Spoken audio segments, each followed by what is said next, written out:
धर्मस्य तदात्मानं सृजाम्यहम् परित्राणाय साधूनां विनाशाय च दुष्कृताम् संस्थापनार्थाय संभवामि युगे युगे।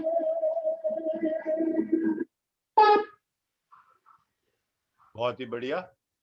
बार बार अवतार आते हैं, बार बार गुरु आते हैं, बार बार आते हैं।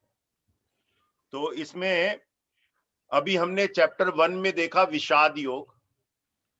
सभी के जीवन में ना विषाद योग आता है, गुरुदेव यहां पे बोल रहे हैं। सभी के जीवन में क्या, जैसे अभी ये कोरोना आ गया, अब कोरोना में कितने लोग तकलीफ में हैं और कितने लोग विषाद में हैं, और कोरोना के बावजूद भी कितने लोग जो हैं ध्यान कर रहे हैं, इस पीरियड को अच्छी तरह से यूटिलाइज कर रहे हैं, इस पीरियड में अपने अंदर जा रहे हैं, तो एडवांस कोर्सेज कर रहे हैं या जो भी स्टडी कर रहे हैं, स्वाध्याय कर रहे हैं। तो ये ही जो कोरोना है कॉल, ये विषाद का कारण बन सकता है, और ये ही कोरोना जो है ये आपका अंदर जाने का एक मौका बन सकता है। इसमें ही आप दोनों चीजें कर सकते हो।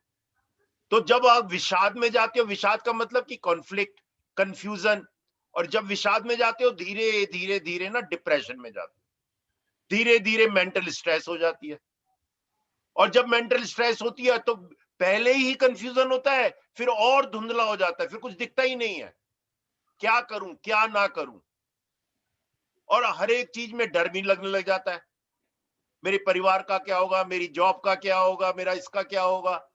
ऐसे ही अर्जुन ना विषाद में, घोर विषाद में था, घोर विषाद में, यहां तक कि उसका इतना बड़ा धनुषधारी वो कांपने लगा, उसका गांडीव हिल गया, वो नीचे बैठ गया, मतलब जैसे बेहोशी होने लगते हैं ना, खड़े खड़े बेहोश होने लगे, वो कप कप आके नीचे बैठ गया। इतना बड़ा विषाद, कंफ्यूजन। और ये विषाद क्या है, यहां पे गुरुजी बता रहे हैं विषाद क्या है, ये दिल में है, दिमाग का नहीं है, दिल में, दिल से आ गया एक, यार क्या होगा क्या होगा, ये मेरे अपने हैं, मेरे गुरुजी हैं, मेरे ये हैं, मेरे वो हैं। एक तरफ तो उसको लग रहा है कि इन्होंने जो है लोगों को तड़पाया है, इन्होंने अधर्म का काम किया है, लेकिन कंफ्यूजन है, मोह के कारण कंफ्यूजन है, और उस कंफ्यूजन में वो एक प्रकार से डिप्रेशन स्टेट में पहुंच रहा है धीरे धीरे, और विषाद में पहुंच रहा है। जब कोई भी ऐसे, सभी के साथ में आता है, जिंदगी में सबके साथ में कोई ना कोई ऐसा इवेंट आता ही है, जब बड़ा भारी लॉस हो गया, कुछ दुख हो गया, कुछ मानहानि हो गई, कुछ अपमान हो गया, उस टाइम में सबसे बड़ा कंफ्यूजन होता है। और उस कंफ्यूजन में अगर आप क्रिया कर रहे हैं, आप अपने साथ जुड़े हुए हैं, उस आत्म स्वरूप से जुड़े हुए हैं, तब तो आप बाहर आ जाओगे, नहीं तो उस कंफ्यूजन में आप धीरे धीरे डिप्रेशन में आते हो। कल ही मेरे को किसी ने लिखा कि मेरे लाइफ में ये डिप्रेशन आ रहा है, बहुत प्रॉब्लम हो रही है। मैंने कहा चलो आप 8 तारीख से हमारा मेडिटेशन ब्रेथ वर्कशॉप हो रहा है, उसमें आप एज ए रिपीटर आ जाओ दोबारा, थोड़ी एनर्जी बढ़ेगी।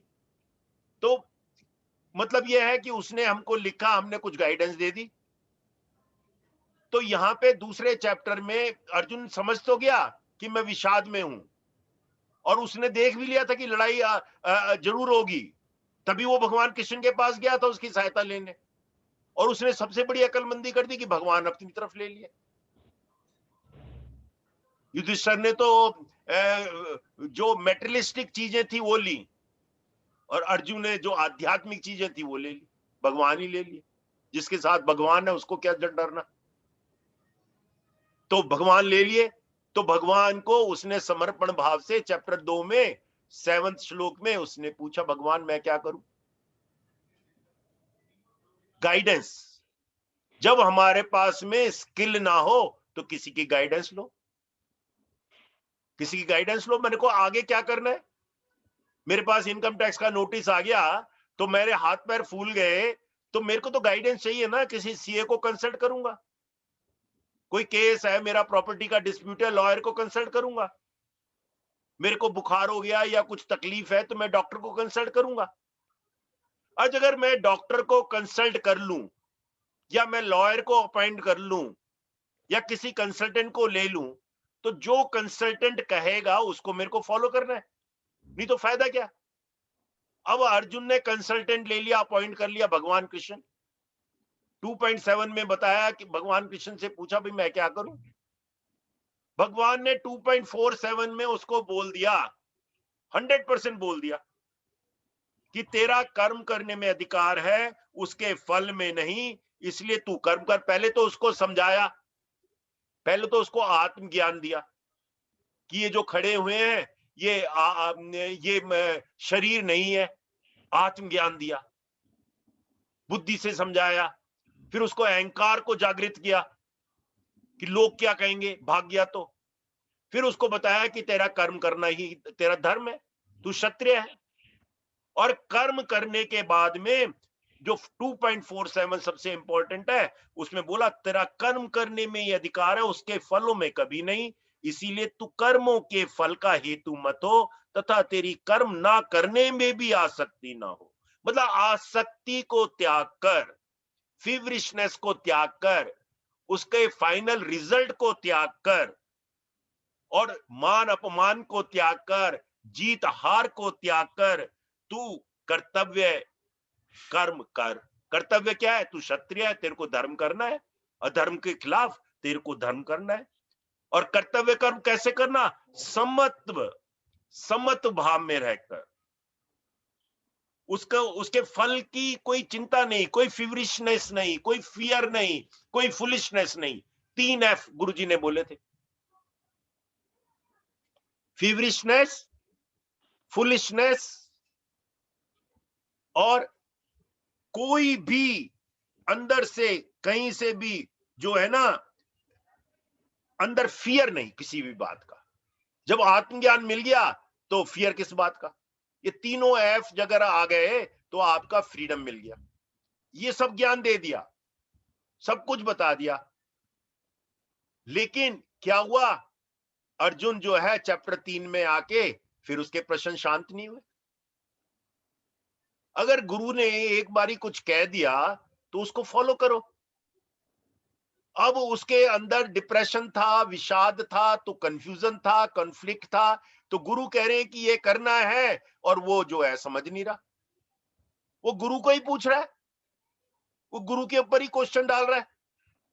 चैप्टर 3 में वो गुरु के ऊपर ही क्वेश्चन डाल रहा है। क्या क्वेश्चन डाल रहा है? पहले 2 श्लोक, पहले 4-5 श्लोक कौन पढ़ना चाहता है? या नीलम जी लगाएं आप, चैप्टर 3 के स्टार्टिंग से लगाना। हाँ, बहुत ही सुंदर है। मैं पढ़ूं भैया? नहीं लगा रही।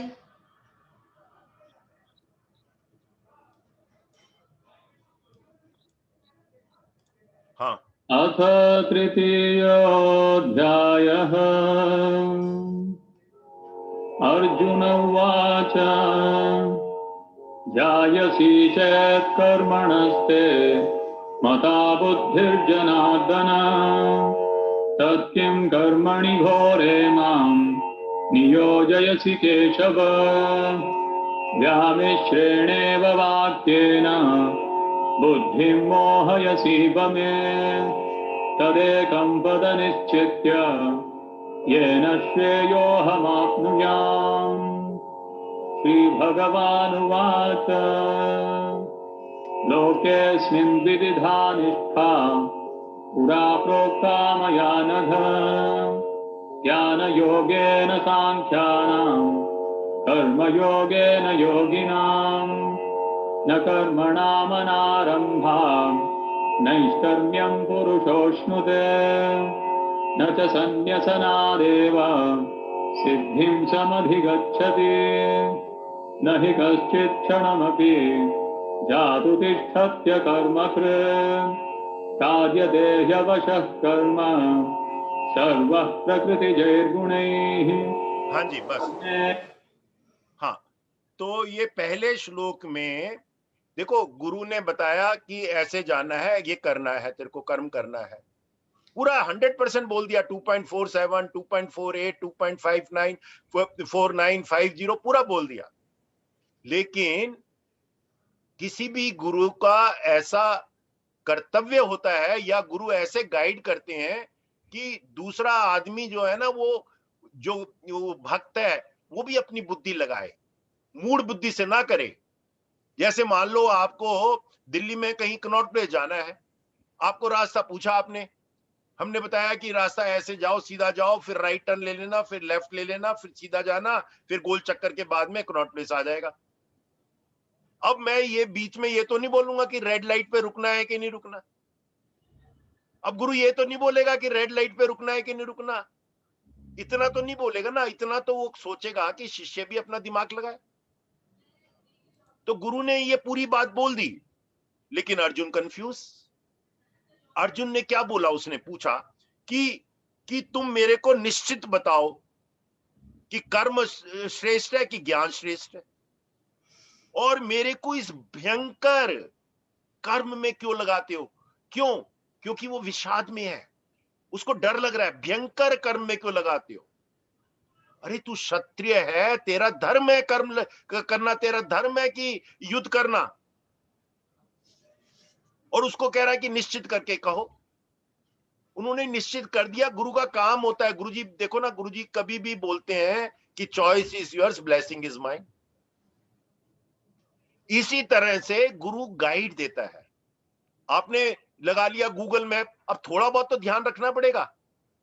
जहां पे ब्रिज आ गया, ब्रिज के ऊपर जाना है, नीचे जाना है, कैसे जाना है, थोड़ा बहुत तो आपको ध्यान रखना पड़ेगा। 100% करोगे तो गूगल भी आपको उल्टा सीधा ले जाएगा।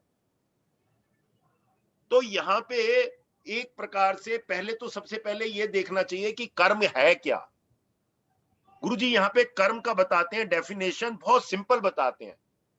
कर्म बताते हैं गुरुजी की जैसे एक बीज है, एक बीज है, बीज के अंदर पौधा है, बीज के अंदर पौधा है और पौधे के ऊपर में फल भी है। लेकिन जो बीज है वो सीड फॉर्म में है। तो कर्म भी आपके सीड फॉर्म में, इंप्रेशन फॉर्म में है। जो पास्ट कर्म थे, जो पुराने जन्मों के कर्म थे या पुराने इसी जन्म के कर्म थे, वो आपके सीड फॉर्म में है। वो प्रफुल्लित होंगे प्रेजेंट में, वर्तमान में पौधा बना, फ्यूचर में उस पे फल आएगा, वो आगामी कर्म हो जाएंगे। तो इंप्रेशन तो है, सीड तो है। तो सबके अंदर एक कर्म के इंप्रेशंस हैं। किसके पास कर्म के इंप्रेशन नहीं है? जैसे गुरुदेव या भगवान, उनके अंदर कोई कर्मों का कुछ लेन देन नहीं होता, क्योंकि वो हर टाइम में योग में रहते हैं। हर टाइम में वो जो भी करते हैं उसमें कुछ भी फीवरिशनेस नहीं होती, कुछ भी फुलिशनेस नहीं होती, कुछ भी फियर नहीं होता, कुछ भी उनको चाहिए नहीं होता। तो जो कर्म में आपको कुछ भी नहीं चाहिए होता, वो कर्म आपको बांधते नहीं है। तो भगवान कृष्ण के कर्म जो होते हैं वो भगवान को बांधते नहीं है। गुरुदेव श्री श्री रविशंकर जी के जो कर्म होते हैं उनको बांधते नहीं। उनके अंदर सीड ही नहीं हुआ, क्योंकि वो सीड बनने ही नहीं देते। वो हर टाइम में अपने आत्म स्वरूप से जुड़े रहते हैं, अपने आत्मा में ही जुड़े रहते हैं। तो ये तो पहले तो सबसे पहले ये दिखाना चाहिए कि व्हाट इज कर्म एंड एक्शन। जो आपने चाहे पास्ट में किया हो, और every action has a result, has a reaction. वो कब प्रफुल्लित होगा वो डिपेंड करता है एक्शन के ऊपर, लेकिन रिजल्ट तो आएगा। और रिजल्ट जो आएगा ना, वो क्या आएगा? वो नेचुरल लॉ फॉलो करके आएगा। आपने हाथ अपना फायर में डाला तो नेचुरल लॉ है कि फायर आपको जला देगी, तो हाथ आपका जलेगा। ये नेचुरल लॉ है। आपने दाल अंगीठी पे रख दी, फायर पे रख दी, तो दाल बॉईल हो जाएगी और उसको दाल को खा सकते हो। आपने एक बनाना पेड़ लगाया तो उसमें बनाना आएगा, ये नेचुरल लॉ है। आपने कुछ नहीं किया, आपने खाली एक एक्शन किया है। आपने बनाना उससे नहीं बनाया, बनाना तो वो सीड में था ही। अगर आप कुछ कर सकते तो बनाना के पेड़ पे आप सेब लगा के दिखाओ।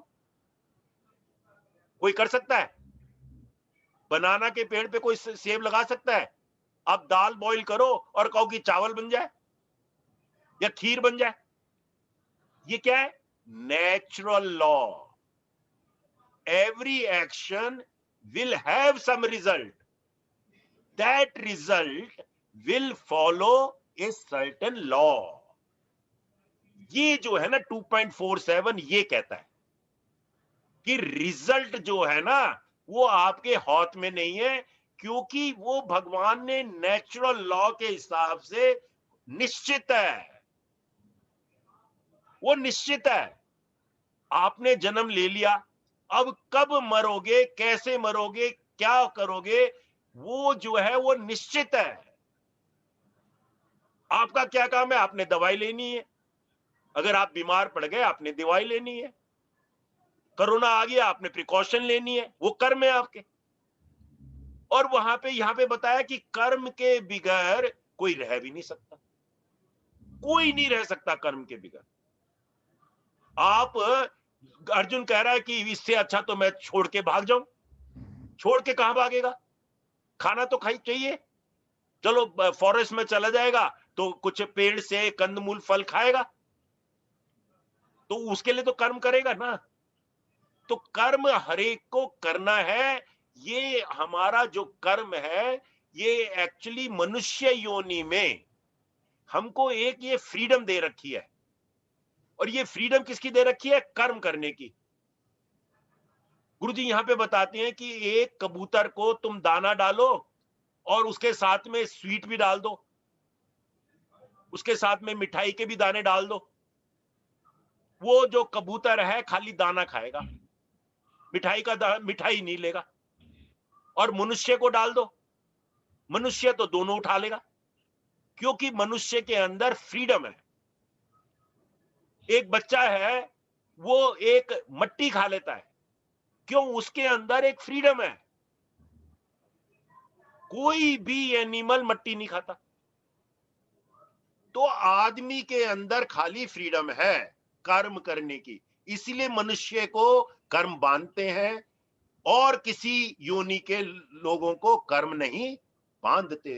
ये यहाँ पे गुरुदेव ने बहुत ही बढ़िया कर्म का मतलब समझाया और कर्म किस तरह से बांधते हैं। और उन्होंने बताया इसके बाद में कि दो चीजें हैं जो 2.3 में बोला उन्होंने। दो चीजें हैं कि एक तो है कि सांख्य योग जो ज्ञानियों के लिए है, और दूसरा है कर्मयोग योगियों के लिए। अब योगी और ज्ञानी क्या फर्क है? एक्चुअली दोनों एक ही हैं। जो ज्ञानी है, जो पूर्ण ज्ञानी है वो योगी है, क्योंकि जो ज्ञानी है वो असीम चेतना के साथ में हर टाइम कनेक्टेड रहता है, उसको ज्ञान है। और ऐसे ही योगी भी 100% असीम चेतना के साथ रहता है। ज्ञानी भी वर्तमान में रहता है, प्रेजेंट मोमेंट में रहता है, योगी भी प्रेजेंट मोमेंट में रहता है। दोनों प्रेजेंट मोमेंट में रह के 100% करते हैं। दोनों प्रेजेंट मोमेंट में रह के 100% करते हुए लोगों के भलाई के लिए काम करते हैं। जो भी कर्म लोगों की भलाई के लिए किया जाए वो कर्म हो जाता है यज्ञ, वो कर्म हो जाता है यज्ञ। तो एक्चुअली डीप में अगर देखा जाए, उन्होंने भगवान ने बोला निष्ठा। निष्ठा निष्ठा मतलब कि उनके प्रति जो तुम्हारा किसके प्रति फोकस है। ज्ञान मार्ग से चले जाओ या योग मार्ग से चले जाओ, पहुंचोगे वहीं। कनॉट प्लेस जाना है, आप राइट साइड से चले जाओ चक्कर लगा के, लेफ्ट साइड से चक्कर लगा के चले जाओ, पहुंचोगे वहीं, दोनों एक है। तो इसीलिए भगवान यहाँ पे बोल रहे हैं कि कुछ भी हो जाए कि मनुष्य को कर्म तो करना ही है, उसके बिगैर रह ही नहीं सकता, और किसी काल में भी क्षण मात्र भी नहीं रह सकता उसके बिगैर। और कौन रह सकता है कर्मों के बिगैर? जो गुणों से अतीत हो जाए, जो सत्गुण, रजगुण, तमोगुण, उनसे परे हो जाए, जो इन तीनों से परे हो जाए, वो रह सकता है। और जो मूढ़बुद्धि है, जो ना, जो बच्चे हैं, वो ऊपर ही नहीं उठे, जो जैसे अर्जुन अभी बार बार प्रश्न कर रहा है, बार बार प्रश्न कर रहा है, उसको समझा दिया कि भाई दोनों एक चीज ही है। सांख्य योग में पहले बता दिया उसको कि हु आर यू, आत्मा है सब लोग, तो तू लड़, तेरे को कोई दोष नहीं लगेगा, तेरे को पाप नहीं लगेगा, बोल दिया उसको। फिर वो कहता मेरे को बताओ, पहले तुमने आत्मा का ज्ञान दे दिया, तो तुम मेरे को ज्ञान योग में ला रहे हो कि ना कर्म योग में लगा रहे हो? तो वो इसको इसलिए 2.6 में बोला तू मूड है, मूड व्यक्ति क्या करता है कि वो कल्पना करता रहता है। वो गुरुजी यहाँ पे एक बहुत बढ़िया एग्जांपल दी गुरुजी ने पंजाबी बाग में, जब उसका हुआ था, कहते हैं कि एक आदमी मेरे को मिला, वो ना कह रहा 4-5 साल से ना हवाई किले बनाता रहता है, सारी बिजनेस की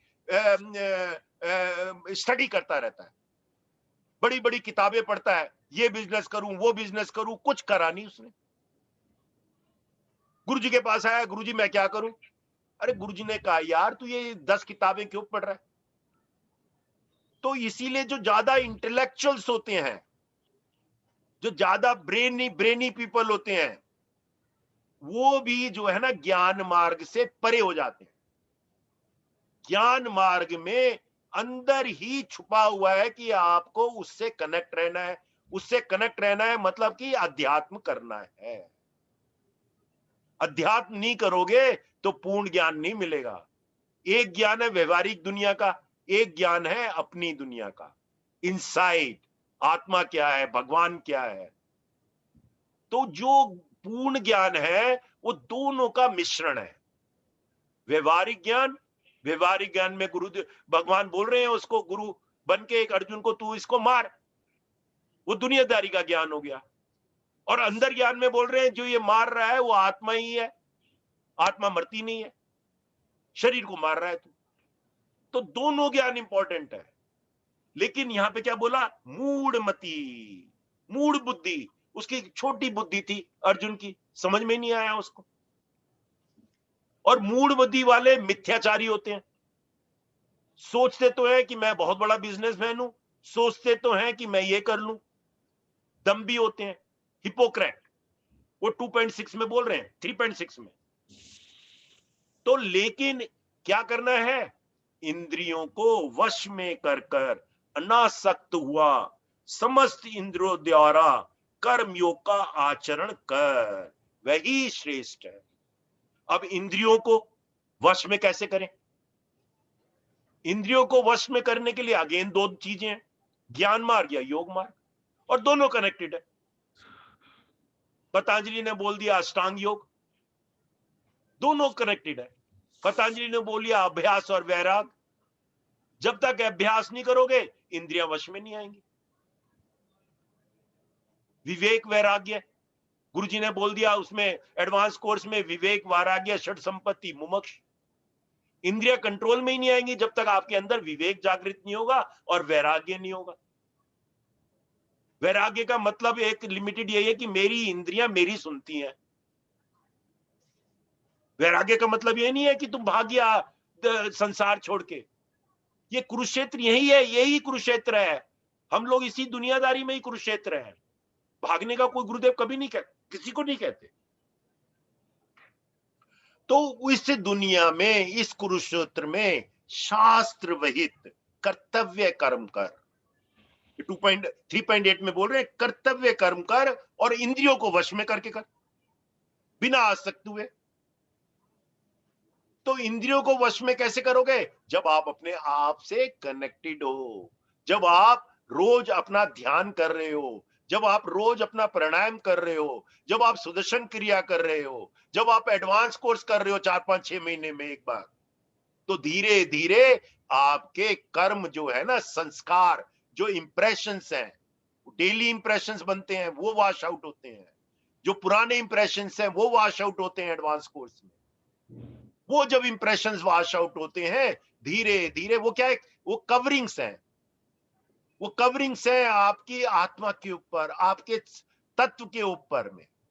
और उन कवरिंग को आप छोड़ते जाओ तो धीरे धीरे आप हर एक टाइम उस असीम चेतना के साथ जुड़ सकते हो, जो बोल रहे हैं यहाँ पे 2.7 और 2.8 का निचोड़, कि तू शास्त्र विहित कर्तव्य कर्म कर, धर्म के अनुसार शास्त्रों के साथ, क्योंकि कर्म ना करने की अपेक्षा कर्म करना श्रेष्ठ है, और कर्म ना करने से तेरा शरीर निर्वाह भी सिद्ध नहीं होगा। कहीं चला जा, कर्म तो करना ही है, नित्य कर्म तो करना ही है। और यहाँ पे कह रहे हैं, क्या कह रहे हैं, उसके बाद में यही बोलिया, उसके बाद क्या बोला, जब तू कर्म कर ही रहा है तो कर्म ऐसा कर जो यज्ञ हो जाए, कर्म ऐसा कर जो यज्ञ हो जाए। और यज्ञ की डेफिनेशन गुरुदेव ने बहुत बढ़िया बताई, 3 चीजें यज्ञ में, 3 चीजें। एक है, सबसे पहला है देव पूजा। देव पूजा क्या है, पहले यह समझ लेना चाहिए। देव पूजा मतलब कि हमारे चारों तरफ सटल एनर्जीज, वाइब्रेशंस है, उनको आप कह सकते हो देवी देवताएं हैं, सटल फॉर्म में, शरीर में नहीं है, सटल फॉर्म में है। उनकी पूजा करना, उनको आह्वान करना, जैसे हमने अभी गुरु पूजा करी, उनको आह्वान करना, उनसे ब्लेसिंग लेना, उनसे कनेक्शन स्थापित करना, और वो उनकी देवों की ब्लेसिंग काम करती है। तो देव पूजा, यज्ञ में देव पूजा। दूसरा क्या है, सब लोगों को साथ लेके चलना।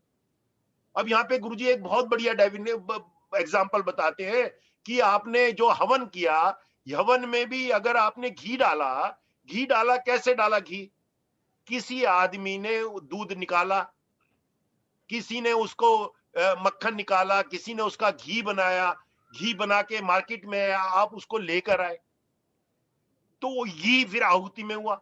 तो सब लोगों का इसमें एक प्रकार से क्या हो गया, सब लोगों का बीच में भाग हो गया। और लोगों को आपने बुलाया भी हवन करते, अकेले हवन करता तो कोई नहीं, संध्या करते हैं अकेले, हवन नहीं करते, तो हवन किया आपने।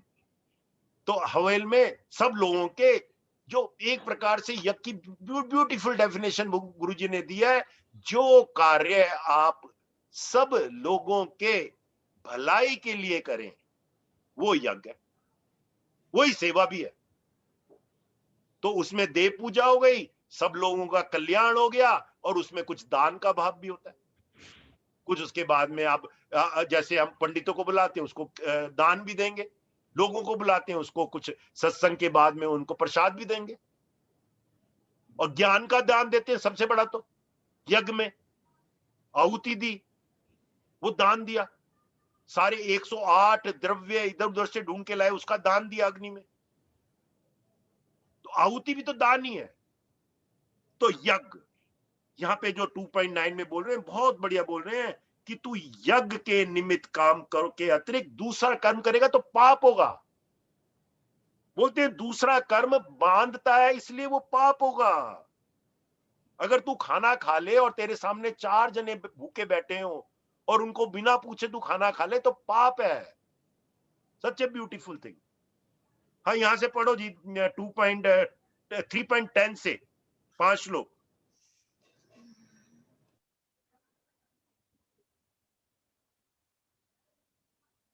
ये पढ़ देंगे, सुमन जी है ना, सुमन जी पढ़ लो, कोई बात नहीं, पढ़िए। ठीक है भैया। हाँ जी भैया। दास्यन्ते यज्ञभाविताः तैर्दत्तानप्रदायैभ्यो यो भुङ्क्ते स्तेन एव सः यज्ञशिष्टाशिनः सन्तो मुच्यन्ते सर्वकिल्बिषैः भुञ्जते ते त्वघं पापाम् ये पचन्त्यात्मकारणात्। अन्नाद्भवन्ति भूतानि पर्जन्यादन्नसम्भवः यज्ञाद्भवति पर्जन्यो यज्ञः कर्मसमुद्भवः कर्म ब्रह्मोद्भवं विद्धि ब्रह्माक्षरसमुद्भवम् तस्मात् सर्वगतं ब्रह्म नित्यं यज्ञे प्रतिष्ठितम् एवं प्रवर्तितं चक्रं नानुवर्तयतीह यः अघायुरिन्द्रियारामो मोघं पार्थ स जीवति यस्त्वात्मरतिरेव स्यात् आत्मतृप्तश्च मानवः आत्मन्येव च सन्तुष्टः तस्य कार्यं न विद्यते नैव तस्य कृतेनार्थो न कृतेनेह कश्चन न चास्य सर्वभूतेषु कश्चिदर्थव्यपाश्रयः बस बस तस्मादसक्तः सततम् बस बस बस। तो पढ़ ही दिया इन्होंने सारा, कोई बात नहीं, अच्छा है। तो देखो, एक तो पहले 2.3.10 में इन्होंने बोला है कल्प, ब्रह्मा ने कल्प आदि में यज्ञ सहित प्रजा को रचकर उनसे कहा कि तुम लोग इस यज्ञ के द्वारा वृद्धि को प्राप्त हो और यह यज्ञ तुम लोगों को इच्छित भोग प्रदान करने वाला। इसमें सबसे पहले तो देखा क्या है ना कि कल्प की हमने डेफिनेशन उस दिन पढ़ी थी। तो कल्प एक सिंपल फॉर्म में बताया जाए तो वैसे कई डेफिनेशंस हैं और हर एक युग में भी छोटे छोटे सतयुग, द्वापर युग, त्रेता युग और कलयुग होते हैं, छोटे छोटे। और एक प्रकार से कलयुग जो माना गया है 4,32,000 साल, द्वापर युग उससे डबल, त्रेता युग उससे ट्रिपल, सतयुग उससे 4 टाइम्स, तो 10 टाइम्स हो गया 43,20,000। इसको बोलते हैं महायुग। और ब्रह्मा का जो 1 डे होता है ना, वो 1000 टाइम्स ऑफ महायुग होता है, 4.32 बिलियन ईयर्स। और वो ब्रह्मा का जो वो है ना दिस 4.32 बिलियन ईयर्स, उसके बाद में 360 डेज होते हैं उसके एक साल में।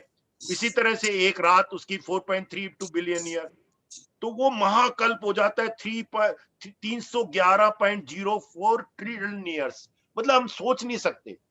और बताते हैं कि विष्णु जब एक सांस लेता है, एक सांस इनहेल करते हैं विष्णु, तो सारा के सारे युग खत्म हो जाते हैं, सारी सृष्टि खत्म हो जाती है।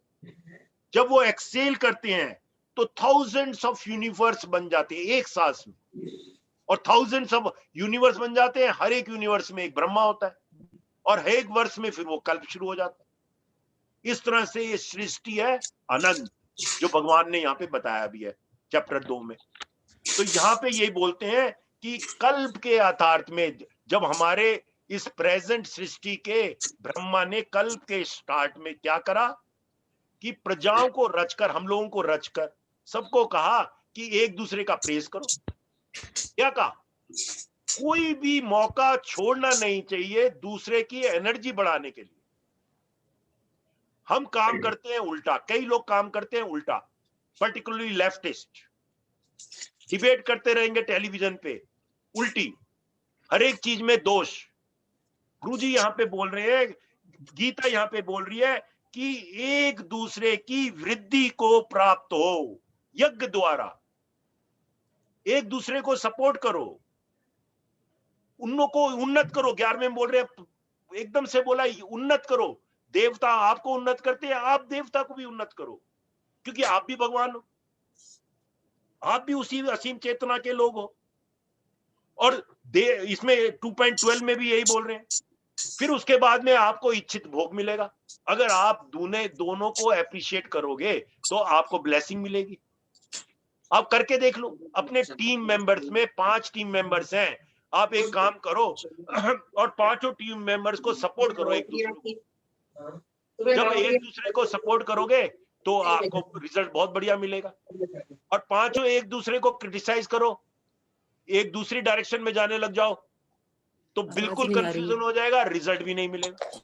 तो ये 2.12 में यही बोल रहे हैं। 2.12 में यही बोल रहे हैं। और उसके बाद में बोलते हैं बहुत बढ़िया, ये साइकिल बता दिया, नेचुरल साइकिल 2.14-15 में। नेचुरल साइकिल क्या है कि प्राणी अन्न से उत्पन्न होता है, अन्न की उत्पत्ति जब तक पानी ना हो, वृष्टि ना हो, उससे नहीं होगी। और वृष्टि कैसे होती है? पहले तो लोग करते थे, यज्ञ करते थे, अभी भी नवरात्रि में यज्ञ होता है तो वृष्टि होती है, यज्ञ से वृष्टि होती है। तो ये एक प्रकार से नेचुरल साइकिल हो गया ना। जैसे बच्चों को आप साइंस क्लास में पढ़ाते हैं कि पानी से भाप बना, भाप से क्लाउड बने, क्लाउड से फिर पानी बने, तो ये साइकिल है। तो परमात्मा सदा ही यज्ञ में प्रतिष्ठित है, इसीलिए बोल रहे हैं कि जो भी काम आप सब लोगों के लिए करोगे तो उसमें परमात्मा, ये सृष्टि चक्र है, इसका हमको पालन करना चाहिए। और इसके अलावा अगर आप भोगों में रमण करते रहोगे तो पाप है।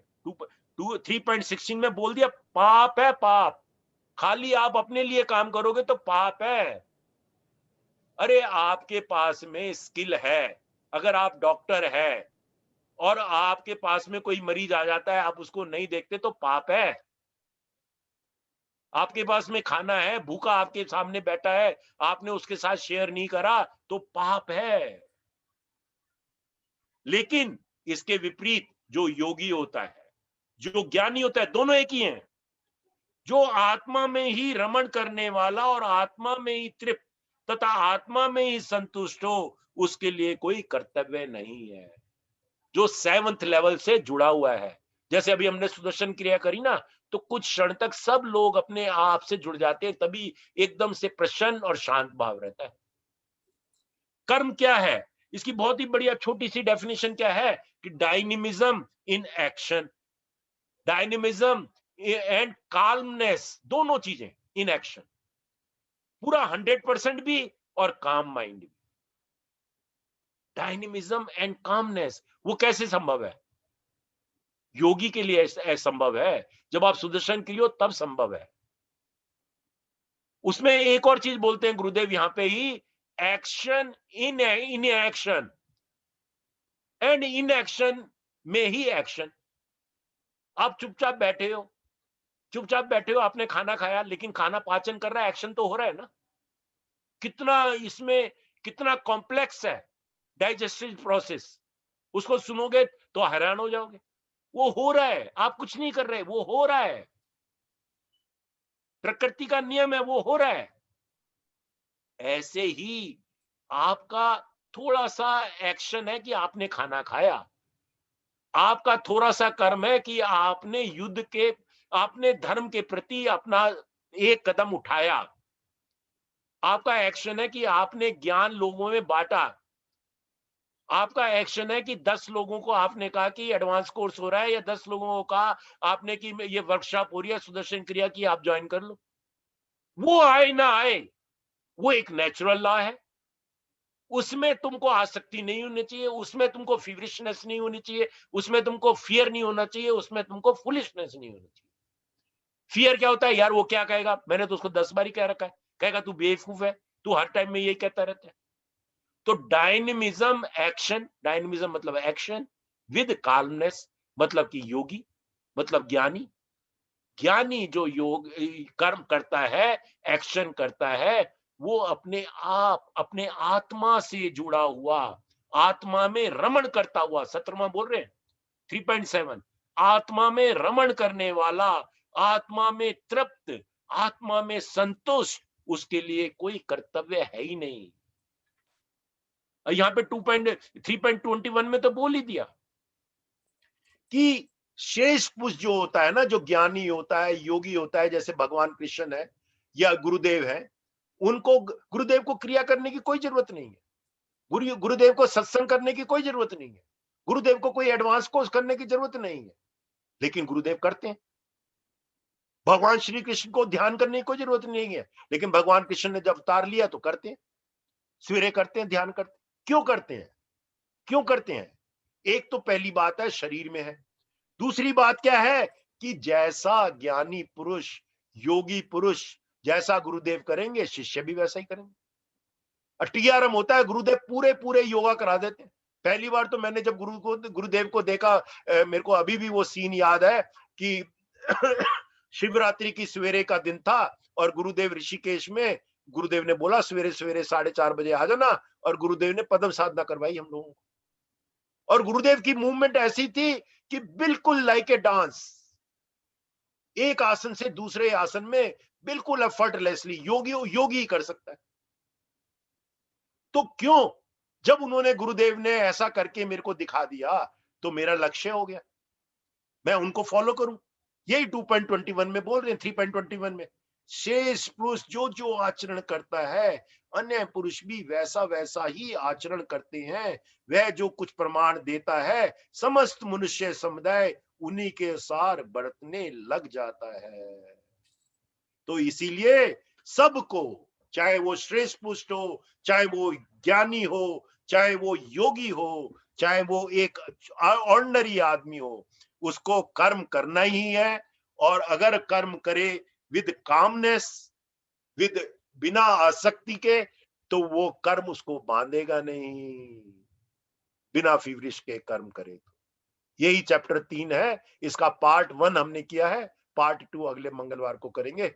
जय गुरुदेव। किसी का कोई प्रश्न है तो, कोई किसी का व्यू, किसी का experience, floor is open to for everyone. मैं ममता बोल रही हूँ। हाँ बोलिए ममता जी। मेरा हाल बहुत खराब है। वैसे तबीयत भी ठीक नहीं है, मन की स्थिति भी ऐसी है कि मेरे से इस हफ्ते में 2 दिन सुदर्शन क्रिया मिस हो गया। और जी। आज भी लॉन्ग क्रिया करते समय मैं बहुत डिफिकल्टी महसूस हो रहा था शरीर में जी, ही, तो जी, इसीलिए मुझे उठ के जाना पड़ा था। तो जी। ऐसे हालत में क्या करे, कुछ पता नहीं ये चल रहा।